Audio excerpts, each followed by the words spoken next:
부하 직원의 역량이 딱 파악이 되면 네. 딱 맞춰서 맡기면 되잖아요. 그렇죠. 여기서는 이제 그 부하 직원의 역량을 어떻게 파악할 것인가. 아, 근데 사람 파악하는 게 정말 어렵거든요. 예, 그래서 여기서 이제 저자가 얘기하는 거는 그 상황적 리더십 이론이라고 굉장히 유명한 이론이 있습니다. 1977년에 폴 허시하고 켄 블레차드가 발표한 이론입니다. 여기는 이제 부하 직원의 역량을 그 성숙도라는 개념으로 나눠요. 그래서 성숙도 1, 2, 3, 4 이렇게 나누는데 간단합니다. 성숙도 1은 초보자입니다. 예. 네, 이제 여기 어떤 초보냐 하면 역량도 낮고 의욕도 낮고 역량하고 의욕을 합쳐서 이제 성숙도 개념으로 표현하거든요.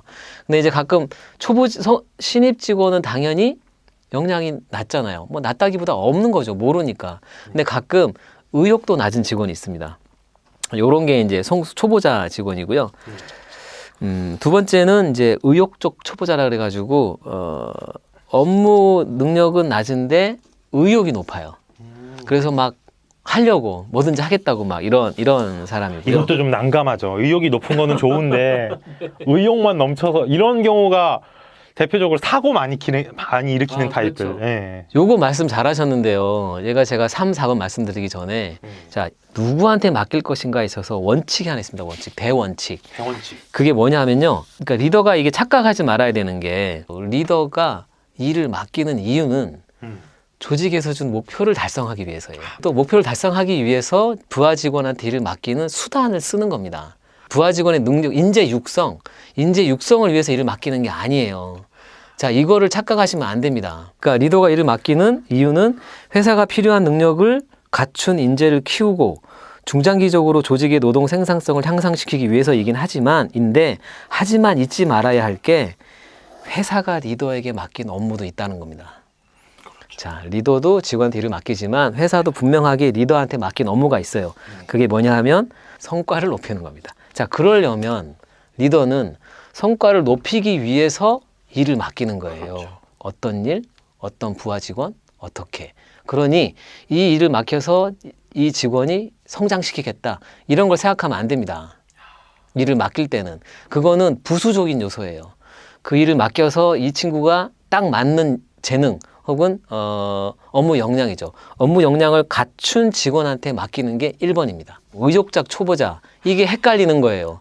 업무 능력은 낮은데 막 의욕이 너무 높으니까 윗사람 입장에서는 이쁘거든요. 그러니까 막 해보라고. 그럼 정말 막 하거든요. 근데 막 좌충우돌 막 그러죠. 근데 성과가 더 중요하다는 겁니다. 그래서 냉정하게 리더는 생각을 해야 한다. 그런 거고요. 자, 세 번째는 방황하는 중급자. 이거는 역량은 높은데 의욕에 편차가 있어요. 그래서 업무를 수행하는데 충분한 역량은 있지만 경험이 부족하거나 자신감이 없어서 좀 일 맡는 거를 좀 이렇게 약간 좀 어려워하는 그런 직원이에요. 혹은 또 이제 업무가 약간 실증이 나가지고 의욕이 좀 낮아진 그런 경우 이런 겁니다. 그리고 이제 성숙도 4가 이제 상급자, 역량도 충분하고 의욕도 높은 이런 사람은 차세대 리더죠. 웬만한 일은 문제없이 다 해내는 겁니다. 상황적 리더십 이론은 이 성숙도 1에서 4에 맞게 일을 맡기라는 거예요. 이게 우리가 후에 대한 이야기라고 했는데 어떤 사람한테 맡기는 게 아니라 이 상황에 맞게 일을 따로따로 맡겨야 된다. 그 사람이 가진 상황을 봤을 때 이 사람의 역량을 1번에서 4번까지 나누고 여기에 맞게 일을 맡기는 겁니다. 자, 어떻게 맡기냐 하면요. 1번은 역량도 낮고 의욕도 낮은 사람. 초보자. 1번은 지시형입니다. 지시형. 목표, 역할, 업무 방식 다 리더가 정하고 지시합니다. 그리고 의사결정도 리더가 하고요. 의견을 묻지 않습니다. 직원한테. 그냥 시키기만 하면 됩니다. 그리고 자, 두 번째, 의욕적 초보자. 의욕은 높은데 역량은 낮은 사람. 이런 사람은 지도형으로 일을 맡깁니다. 지도. 지원이 아니고요. 지도입니다. 지원이 아니라 지도다. 이것도 중요하네요. 지원은 3단계입니다. 여기는 지도인데 문제하고 목표는 리더가 정하고요. 결정할 사항은 의견을 약간 물어보는 정도. 하지만 결정은 리더가 하는. 지금 결정은 리더가 하는. 그래서 이제 업무 방식도 리더가 정하고. 그래서 지도형 하면 돼요. 약간 케어하는 형식 이러기라고 생각하면 될 겁니다. 근데 요게 이제 항목이 한 9가지인가 있어요. 아까 말씀드린 것처럼 문제, 목표, 역할 이런 게 9가지가 있는데 이제 지시형은 리더가 이렇게 하고 초보자, 의욕적 초보자 지도형은 이렇게 하고 다 써져 있는. 그런 거를 여기서 다 알려주시면 알 수는 없으니까 예, 제가 그러면은 네. 여러분 책을 사시면 다 보실 수 있습니다. 네, 책에 자세하게 나와 있고요. 네. 간단하게 말씀드리겠습니다. 그리고 이제 세 번째 성숙도 방황하는 중급자. 이게 역량은 되는데 의욕이 낮은 사람들. 의욕이 이제 예. 편차가 있는 사람, 편차가 있는 사람, 이제 이런 사람이 지원형입니다. 지원형. 그래서 업무를 맡길 때 이제 목표나 업무 진행 방식은 부하 직원하고 함께 의논해서 결정하고요. 또 직원이 원하면 지원도 해주고요. 예, 대신 마지막에 결정은 리더가 하는데 마지막에 뭐가 다르냐면 이 부하 직원한테 책임을 지게 합니다. 이 말씀 저 상당히 공감이 나는 게 책임감이 생기면 없던 의욕이 생겨날 수도 있거든요. 예. 그렇죠. 이제 여기서 말하는 책임은 이제 결과 책임은 아니고 수행 책임이에요. 요 결과 책임과 수행 책임의 차이도 좀 재밌게 봤는데. 예, 그렇죠. 이제 결과, 그 얘기 잠깐 하고 들어가면 이제 결과 책임은 업무에 대한 결과를 책임지는 겁니다. 그러니까 제가 책임지겠습니다. 이런 거가 이제 결과에 대한 책임인 거예요. 그래서 예를 들어서 회사에서 직원들이 막 일을 하지만 뭔가 잘못돼서 손실을 입을 수도 있잖아요. 그거를 직원한테 물어내라 할 수는 없지 않습니까? 그러니까 이제 그 결과에 대한 책임은 회사가 혹은 리더가 지는 거. 그렇죠. 이게 제가 예전에 우스운 좀 재밌는 얘기를 봤었는데 회사에서 실수하면 어떡하냐. 이제 신입들이 많이 겁을 내잖아요. 그런데 어떤 트위터가 그렇게 얘기를 하더라고요. 여러분 쫄지 마세요. 책임은 사장님이 집니다. 네, 맞습니다. 그런 겁니다. 그리고 이제 수행 책임이 있는데 이거는 이제 말 그대로 업무를 하는 그 행위에 대한 책임은 이제 당사자한테 맡기는 거죠. 그거를 이제 방황하는 중급자, 지원형. 근데 이 부분에 책임을 지게 하는 거고요. 마지막 이제 상급자 직원. 역량도 되고 의욕도 있고. 그렇죠. 이런 사람들은 이제 위임형으로 업무를 맡깁니다. 이럴 땐 맡겨라. 믿고 맡기는 거죠. 그래서 목표하고 업무 진행 방식도 그 직원하고 함께 결정하고 의사결정을 직원이 하게 합니다. 상사는 직원이 물어보면 의견을 두고 물어보지 않으면 그대로 한번 해보시게 이러고 이제 지원하는 거죠. 말 그대로 위임입니다. 믿고 맡기는 거예요. 진짜 상급자 입장에선 이런 부하 직원이 있으면 정말 좋겠네요. 네, 그렇죠. 이제 이런 부하 직원을 이제 좌우에 이제 하나씩 두고 그 밑에 또 이제 있으면 참 좋죠. 예.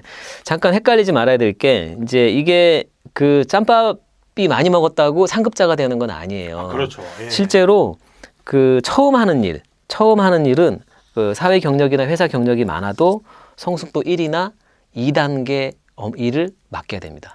어떤 건지 아시겠죠? 그러니까 내가 뭐 아무리 다른 일을 많이 했어도 처음 하는 일을 할 때는 이 직원은 성숙도 1 초보자 혹은 의욕적 초보자로 판단을 하고 이 일을 그렇게 맡겨. 그렇죠. 새로운 분야에 가면 다시 초보자가 되는 거니까. 네, 그렇습니다. 그러니까 요거를 좀 응용하시면 이제 새로운 직원이 경력적으로 들어오거나 뭔가 새로운 일을 안 해본 직원한테 시켰을 때 저것도 잘했으니 이것도 잘할 거야 라고 그냥 위임하지 마시고 1단계나 2단계처럼 지시형 혹은 지도형 이렇게 일을 맡게 한다는 겁니다. 이게 이제 포인트예요. 어떻게 보면 처음에는 1단계로 시작을 했다가 이렇게 일을 어느 정도 익숙해지고 성장하는 걸 보면 나중에 위임형이 될 수도 있는 거예요. 그렇죠. 위임형이 될 수 있지만 그 친구가 다른 일을 할 때는 다시 1이나 2단계로 바라보고 업무를 그렇게 해야 한다는 거예요. 전에 일을 잘했으니 이것도 잘하겠지 하고 그냥 알아서 해서는 안 된다.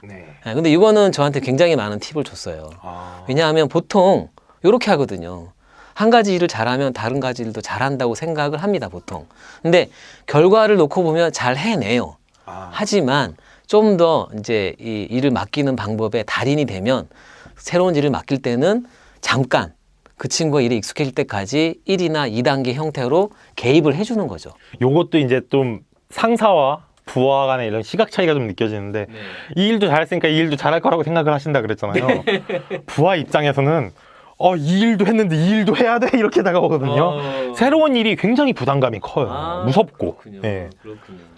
그래서 말씀하신 게 정말 말씀하신 대로 해주면 처음 새로운 일을 맡기면은 초보자형처럼 해주면 그렇죠. 부하 입장에서 정말 그렇죠. 다시 이제 다시 아기처럼 대하는 거예요. 잠깐. 근데 워낙 이제 잘하는 직원이니 조금만 해주면 금방 이제 3단계, 4단계로 올라가니까. 근데 이제 요거를 잠깐 케어를 내가 안 해주면 스스로 올라갈 때까지 시간이 좀 걸리겠죠. 본인은.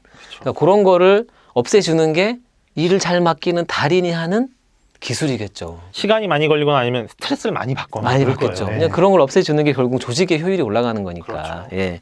그런 면에서 생각하면 저는 굉장히 팁이 될 거라 생각하고요. 이런 말이 있습니다. 예. 아주 유명한 사람의 말인데 행동으로 보여주고 말로 들려주고 해보도록 시키고 네. 칭찬해주지 않으면 사람은 움직이지 않는다. 그리고 또 하나, 이야기를 나누고 귀를 기울이고 승인하고 맡기지 않으면 사람은 성장하지 않는다.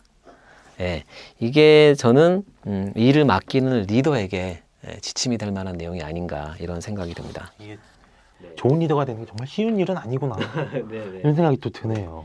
자, 그러면 잠깐 제가 썸머리 해드릴게요. 네. 어떤 부하직에게 맡길 것인가? 네. 자, 일을 맡길 때는 대원칙이 있습니다. 자, 일을 맡기는 것은 목표 달성을 위해서입니다. 네. 그렇기 때문에 그 업무에 맞는 능력을 가진 직원한테 업무를 맡겨야 됩니다. 그래서 성과를 내는 것이 중요합니다.